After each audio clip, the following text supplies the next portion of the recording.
Assalamualaikum warahmatullahi wabarakatuh. Perkenalkan, nama saya Inka Dina Agustia dengan NIM 24111200014, membuat video untuk memenuhi ulangan tengah semester mata kuliah fikih dengan dosen pengampu Bapak Muhammad Abdul Malik MPD. Masuk soal yang pertama. Soal pertama adalah jelaskan apa yang Anda ketahui tentang taharoh dalam fikih. Taharoh dalam fikih adalah menghilangkan sesuatu yang menjadi kendala bagi sahnya ibadah tertentu atau kegiatan bersuci dari hadas dan najis untuk memperbolehkan seseorang melakukan ibadah yang mengharuskan dalam keadaan suci seperti sholat. Taharoh sangat berkaitan dengan ibadah sholat sebagai salah satu syarat sah sholat supaya diterima Allah Subhanahu wa Ta'ala. Taharoh dari hadas dilakukan dengan berwudu, tayamum, atau mandi. Taharoh dari najis dilakukan dengan menghilangkan kotoran yang ada di badan, pakaian, dan tempat. Soal nomor 2, jelaskan apa yang Anda ketahui tentang wudu dan tayamum. Wudu dan tayamum adalah cara bersuci dalam Islam. Wudu menurut bahasa berarti membasuh sebagian tubuh, berasal dari kata wajha yang berarti keindahan dan kecerahan. Sedangkan wudhu menurut hukum syariat berarti aktivitas membasuh sebagian dari tubuh tertentu dengan niat tertentu serta dilaksanakan dengan maksud tertentu. Sedangkan tayamum adalah alternatif bersuci ketika air tidak tersedia atau tidak dapat digunakan karena alasan tertentu seperti sakit atau sedang dalam perjalanan. Secara bahasa, tayamum berarti bersengaja atau bermaksud. Adapun secara istilah, tayamum bermakna mengusap wajah dan kedua telapak tangan dengan tanah atau permukaan bumi dengan tata cara tertentu. Tayamum menggunakan debu bersih sebagai pengganti air. Soal nomor 3, Soal nomor 3, air yang telah digunakan untuk berwudu maupun mandi junub disebut dengan dan jelaskan maksudnya. Air yang telah digunakan untuk berwudu atau mandi junub disebut air mustakmal. Air mustakmal adalah air yang telah digunakan untuk bersuci, seperti setelah digunakan untuk berwudu atau mandi. Air mustakmal termasuk dalam air yang suci namun tidak dapat menyucikan karena dikhawatirkan terdapat bekas-bekas najis yang tidak terlihat. Soal nomor 4, berapakah jumlah air 2 kula dalam liter? Dan apa yang bisa Anda jelaskan tentang air 2 kula tersebut? Air 2 kula menurut Kemenak adalah 216 liter. Ukuran 2 kula ini menjadi batas minimum sebuah sumber air bisa digunakan sebagai alat bersuci. Jika kurang dari itu maka tidak diperkenankan.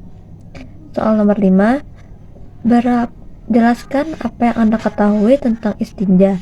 Seorang muslim boleh berstinja dengan apa saja. Kata istinja berasal dari bahasa Arab yaitu najah yanju yang berarti memotong atau melepas diri.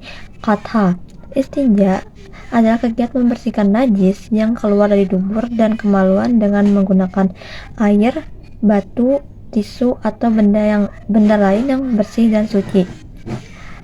Soal nomor 6, jelaskan apa yang Anda ketahui tentang mandi janabah atau mandi junub.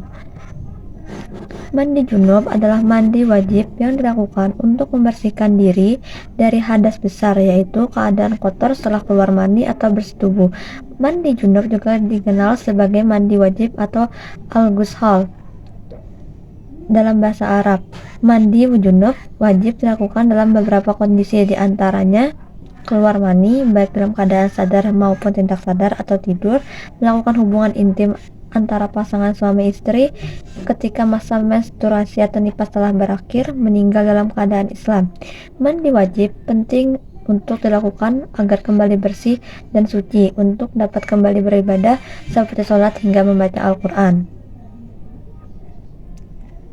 Soal nomor 7, jelaskan apa yang Anda ketahui tentang sholat fardu.